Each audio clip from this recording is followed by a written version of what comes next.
sebagai perantara untuk lebih mendekatkan kepada Allah. Jadi dia berusaha mendekatkan diri kepada Allah ini, menjadikan sesuatu makhluk itu sebagai perantaranya. Yang ketiga, lam yukaffiril musyrikin aw syakka fi kufrihim aw sahhaha mazhabahum. Tidak menghukumi kafir terhadap orang-orang musyrik atau meragukan kekufuran mereka atau membenarkan mazhab atau agama mereka. 4. Keyakinan bahwa petunjuk dari selain Nabi Muhammad lebih sempurna daripada petunjuk Nabi, dan hukum selain dari Nabi lebih baik daripada hukum Nabi. Jadi petunjuk dan hukum dari Nabi ini, petunjuk dan hukum selain dari Nabi itu dianggap lebih baik, dianggap lebih pol. Kemudian yang kelima, benci terhadap apa yang dibawa oleh Rasulullah dengan keyakinan bahwa di dalamnya tidak ada keberuntungan dan kebahagiaan meskipun dia mengamalkannya. Jadi kalau dia mengamalkan apa-apa yang dibawa oleh Nabi, apa-apa yang diajarkan oleh Nabi, dia itu menganggap bahwa dia tidak akan mendapatkan keberuntungan, dia tidak akan mendapatkan kebahagiaan. Yang keenam, menghina atau melecehkan sesuatu dari agama Rasulullah SAW atau menghina pahala dari Allah atau siksanya. Sebagai contohnya ini, menghina atau melecehkan sesuatu dari agama Rasul atau menghina pahala dari Allah.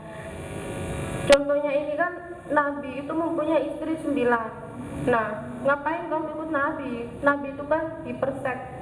Jadi mereka itu menganggap kalau Nabi hiperseks, Nabi mempunyai istri 9. Padahal yang disunahkan itu kan mempunyai istri lebih dari satu itu tidak apa-apa. Yang ketujuh, praktek sihir dan perdukunan. 8. Membantu orang-orang musyrik dan menolong mereka untuk mengalahkan kaum muslimin. Jadi ini istilahnya itu musuh dalam selimut. 9. Keyakinan bahwa sebagian manusia ada yang berhak atau boleh keluar dari syariat Nabi Muhammad SAW. Yang ke-10, berpaling dari agama Allah, tidak mempelajarinya dan tidak mengamalkannya. Adapun penjelasan 10 perkara tersebut sebagai berikut. 1.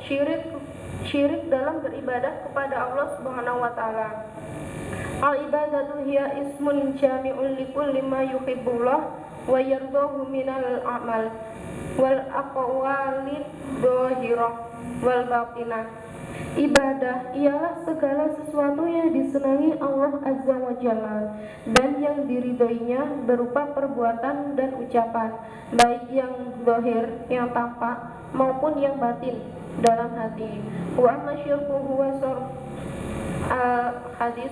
Sedangkan syirik ialah memalingkan atau memperuntukkan suatu amalan dari macam-macamnya ibadah untuk selain Allah Azza wa Jalla. Maka yang dimaksud syirik dalam ibadah kepada Allah adalah melakukan salah satu bentuk ibadah yang semestinya hanya untuk Allah, tetapi dilakukannya untuk selain Allah. Contoh-contoh nyata dari hal ini diantaranya: yang pertama, ad-du'a li ghairillah, ialah berdoa kepada selain Allah Azza wa Jalla, seperti berdoa kepada jin, memanggil atau meminta wangsit, atau minta pertolongan kepada orang yang sudah mati agar diberi kelancaran dalam melaksanakan segala kegiatannya. Seperti contoh yang sering kita jumpai itu ziarah di makam-makam Wali Songo. Nah, di situ ziarahnya boleh, tapi meminta doanya itu yang tidak boleh. Ngapain minta doa pada orang mati? Dia ngurus dirinya sendiri saja, ngurus dirinya setelah mati aja nggak bisa, apalagi mendoakan kita yang masih hidup. Al-khawfu li ghairillah, ialah rasa takut kepada selain Allah dalam hal yang semestinya hanya takut kepada Allah, seperti takutnya seseorang kepada tempat-tempat yang dianggap keramat, takut kualat atau mendapat bencana atau malapetaka kalau tidak mengikuti aturan-aturan yang dibuat jin, juru kunci kuburan atau juru kunci tempat-tempat keramat. Nah, di sini nih kan mestinya itu takut hanya kepada Allah. Tapi kenapa kok harus takut pada tempat-tempat yang dianggap keramat? Contoh tempat-tempat yang dianggap keramat ini seperti ya kayak kuburannya orang-orang penting atau apa. Terus apalagi kalau cowok ke kamar mandi saja takut. Kemudian ar-rija'u li ghairillah, ialah mengharap pada selain Allah tentang segala sesuatu yang tidak bisa memberikannya kecuali Allah, seperti pengharapan seseorang pada jin, orang-orang yang sudah mati, maupun tempat-tempat yang dianggap keramat untuk mendatangkan ketentraman, kebahagiaan, kekayaan, jabatan, terhindar dari nasib sial, terhindar dari ancaman, dan terhindar dari segala sesuatu yang tidak diinginkan dengan melakukan sujud, bersimpuh, iktikaf atau semedi, sembahyang, zikir, tawaf, mengelilingi tempat-tempat tersebut di atas, dan acara-acara ritual tertentu lainnya. Di sini kemarin ini kan makalahnya disampaikan oleh Cak Dul. Cak Dul di sini tuh juga ada ceritanya katanya. Dia mendengar cerita ini ya dari jamaah sendiri. Kalau jamaah ini bercerita, ceritanya ini gini. Kalau dia itu sholat dan kegiatan-kegiatan keagamaan lainnya lah, seperti ibadah ya, pasti ada hubungannya dengan ibadah. Seperti contohnya itu sholat di Masjid Ali Mas'ud niku Pagerwojo kertas nggih. Di Masjid Mbah Ali Mas'ud Pagerwojo. Nggih, Buduran. Itu sholat dan kegiatan lainnya nggak terasa kalau udah 1 jam lebih. Tapi kalau dia sholat di tempat masjid jamaah sendiri, katanya setengah jam saja udah capek. Padahal kan ya lebih baiknya di masjid sendiri, ngapain di masjid Mbak Ali Mas'ud ini. Kemudian yang D,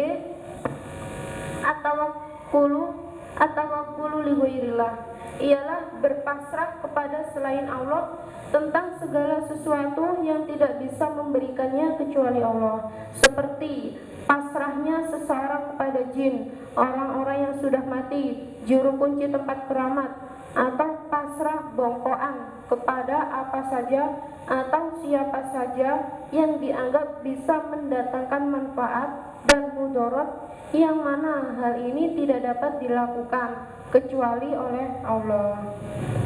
Yang E,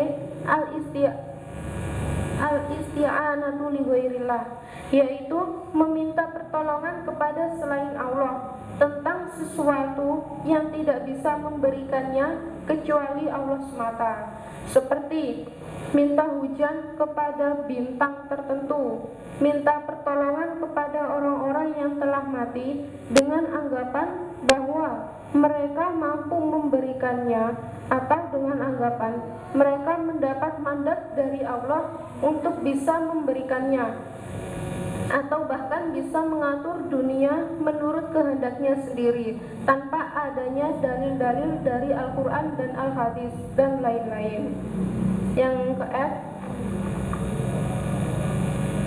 al-istighotsatu wal isti'adzah li ghairillah, ialah meminta pertolongan dan perlindungan dari mara bahaya dan minta dihilangkan dari malapetaka kepada selain Allah, seperti acara-acara ritual, upacara-upacara di kuburan orang yang dianggap wali, di sungai-sungai, di pantai-pantai, di laut-laut, di danau-danau, di jurang-jurang, di kawah-kawah gunung, di alun-alun, atau di mana saja tempat yang dianggap keramat, agar terhindar dari malapetaka atau agar bencana-bencana yang dialami dihilangkan. Yang kemudian az-zabhu li ghairillah ialah menyembelih untuk selain Allah, seperti menyembelih hewan-hewan tertentu, kebo bule, kebo yang hitam, kebo yang tidak hitam, keteleset, ayam cemani ini ayam yang hitam mulus dan lain-lain, atau hewan apa saja dengan niat untuk persembahan, sesajen, hadiah, kurban, mahar, tebusan, atau syarat agar apa yang diinginkan segera terwujud. Kemudian an-nadru li ghairillah, nazar untuk selain Allah, seperti perkataan seseorang, jika penyakitku sembuh, maka aku akan memberi hadiah pada kuburan seseorang yang dianggap kol. Hadiah berupa kepala kebo bule. Atau jika aku berhasil kaya, aku akan tirakat puasa 40 hari untuk jin penunggu pantai selatan dan lain-lain. Semua amalan-amalan di atas masuk dalam kategori asyirkul akbar, syirik yang besar, dan pelakunya menjadi musyrik, kafir, keluar dari agama Islam, yakhruju anil millah. Jika tidak bertobat sampai mati, maka Allah tidak akan mengampuni dosanya dan ia kekal di neraka selama-lamanya. Na'udzubillahi min dzalik. Allah Subhanahu wa taala berfirman, A'udzubillahi minasyaitonirrajim. Bismillahirrahmanirrahim. Innallaha la yaghfiru an yushraka bih wa yaghfiru ma duna dzalik liman yasha wa may yusyrik billah faqad iftara isman azima. Surat An-Nisa ayat 48. Sesungguhnya Allah tidak akan mengampuni apabila dia disekutukan, dan Allah mengampuni dosa selain syirik bagi siapa saja yang dia kehendaki. Barang siapa yang berbuat syirik kepada Allah, maka sungguh ia telah melakukan perbuatan dosa yang besar. Innahu may yusyrik billah faqad harramallahu alaihi jannah wa ma'wahun nar wa ma lidzalimin min ansar. Surat Al-Maidah ayat 72. Bahwasanya barang siapa yang berbuat syirik kepada Allah, maka Allah mengharamkan surga untuknya dan tempat tinggalnya adalah neraka, dan bagi orang-orang yang menganiaya tidak ada penolong bagi mereka. 2. Mengambil atau menjadikan makhluk sebagai perantara untuk lebih mendekatkan diri kepada Allah. Fenomena nyata dalam hal ini diantaranya a. Banyaknya thariqah-thariqah sufisme.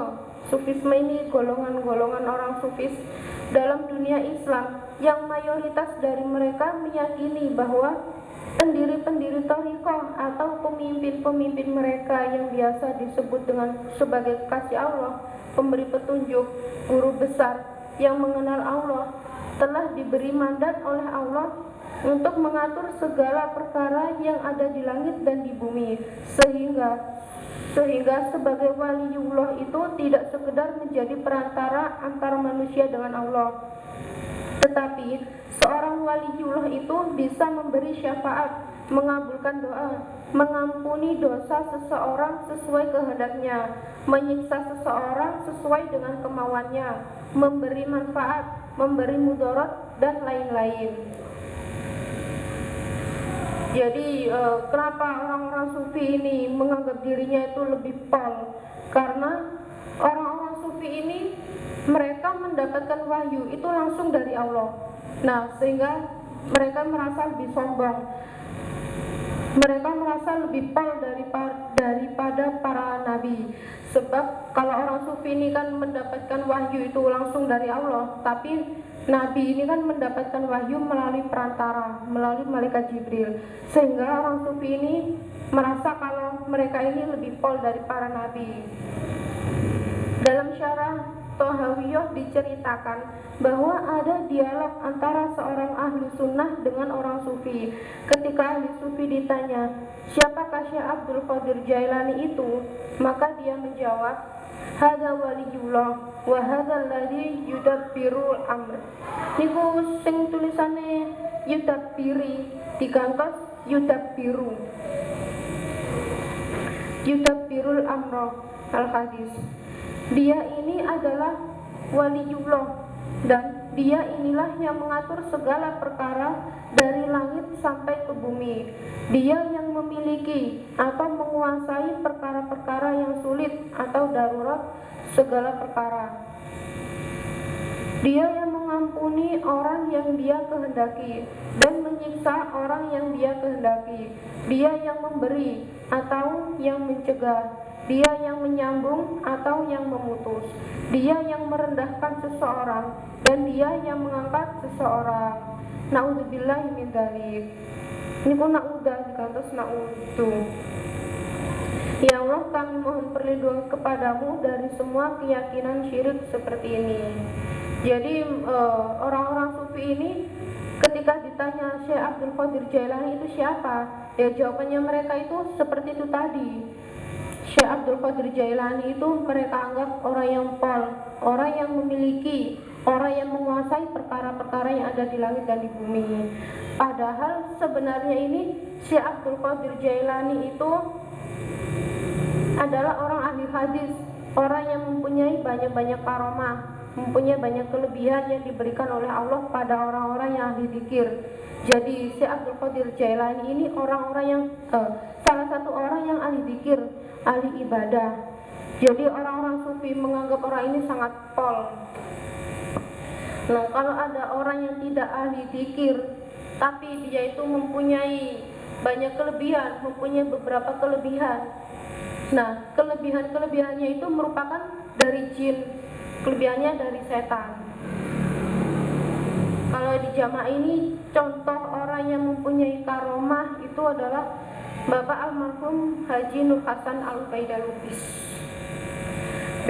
Kultus individu pada seseorang sehingga diyakini bahwa ia adalah pemberi syafaat di hari kiamat. Maka kuburannya selalu diziarahi, hari lahir dan kematiannya selalu diperingati. Tempat-tempat yang biasa ia tempati atau ziarahi betul-betul diagungkan dan tidak dikeramatkan. Apa saja yang berhubungan dengan dia diyakini barokah. Bahkan tidak sedikit yang berkorban atau menyembelih hewan untuknya supaya mendapat barokahnya. Itu semua disebabkan oleh anggapan-anggapan yang menyatakan bahwa hanyalah orang-orang tertentu atau orang-orang khusus yang bisa mendekat pada Allah, yaitu ahli ma'rifat atau ahli hakikat. Adapun umumnya manusia tidak akan mampu, maka kewajiban bagi umumnya manusia harus mendekatkan diri pada orang-orang tertentu tersebut supaya bisa lebih dekat dengan Allah. Begitulah anggapan mereka. Ini semua adalah bentuk nyata kekufuran dan kemusyrikan.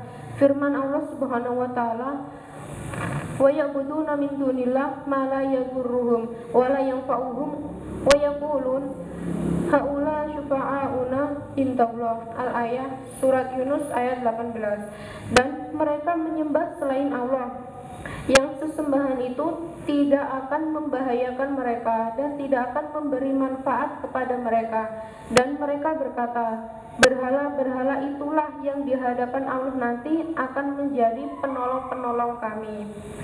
Walladzina takhadhu min duni awliya ma na'buduhum illa liyuqarribuna ila Allah zulfa. Al-ayah surat Az-Zumar ayat 3. Az-Zumar ayat 3. Dan orang-orang yang mengambil kekasih selain Allah berkata, kami tidak menyembah mereka selain Allah, melainkan supaya mereka mendekatkan kami kepada Allah dengan sedekat-dekatnya. Jadi tujuannya mereka menyembah selain Allah ini agar apa yang dia sembah ini bisa mendekatkan mereka kepada Allah. Padahal ya kalau ingin mendekatkan diri kepada Allah ya tanpa harus melalui perantara itu tadi.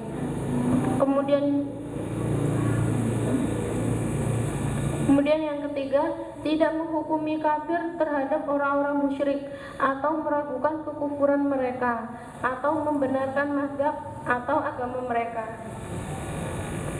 Fenomena nyata dalam hal ini antara lain a. Keyakinan atau anggapan bahwa orang yang sudah mengucapkan syahadat kemudian mengerjakan praktek-praktek syirik akbar adalah masih muslim, bahkan orang kafir bukan orang kafir atau musyrik. Praktik-praktik syirik seperti itu ibadah di kuburan, menyembelih hewan kurban untuk jin dan lain-lain.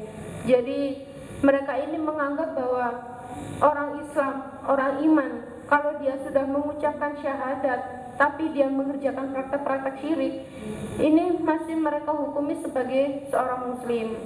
Padahal kalau dia sudah mengerjakan perbuatan syirik, ya sudah bukan dihukumi seorang muslim lagi.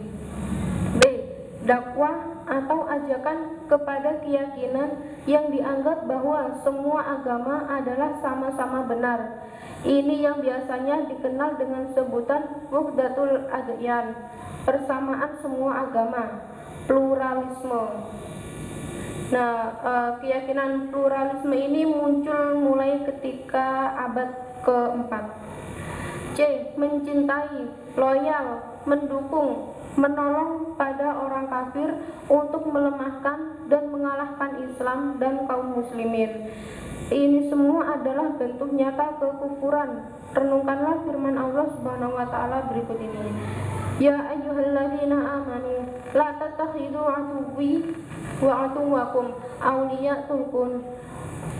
awliya'atulquna ilaihim bil mawaddah wa qad kafaru bima ja'akum minal haqq.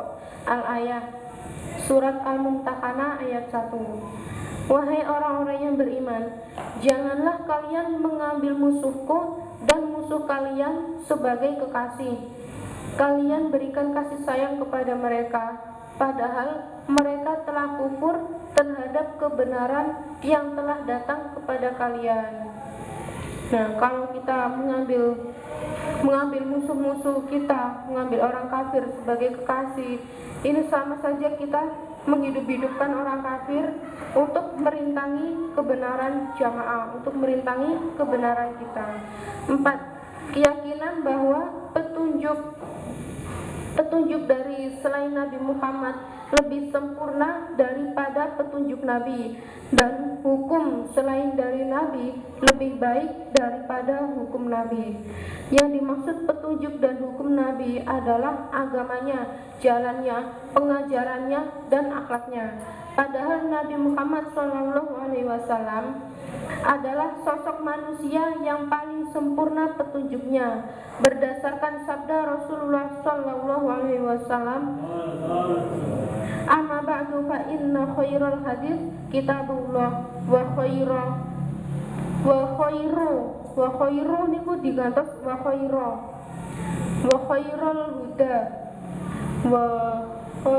huda niku saged huda atau hadyu. Wa khairul hadyu huda Muhammad al-hadis rawahu Muslim. Adapun selanjutnya, sesungguhnya sebaik-baik cerita adalah kitab Allah, dan sebaik-baik petunjuk adalah petunjuk Nabi Muhammad SAW. Jadi sebaik-baiknya cerita itu adalah kitabnya Allah, Al-Quran, dan sebaik-baiknya petunjuk itu petunjuk dari Nabi. Contoh nyata dalam hal ini diantaranya: 1. Munculnya ajakan-ajakan yang menyesatkan dengan mengatasnamakan Islam. Ajakan-ajakan batil tersebut diberi label dengan nama-nama atau istilah-istilah yang indah, seperti pembaharuan Islam, pencerahan Islam, fajar Islam, pemikiran Islam, kebangkitan Islam, kebudayaan Islam, dan lain-lain. Seperti ini, kalau di kalangan remaja biasanya itu Ada istilah pacaran ala Islam, pacaran ala jamaah. Model baru. B. Munculnya gerakan Islam liberal yang menyatakan kebebasan berpikir, berpendapat, dan bersikap.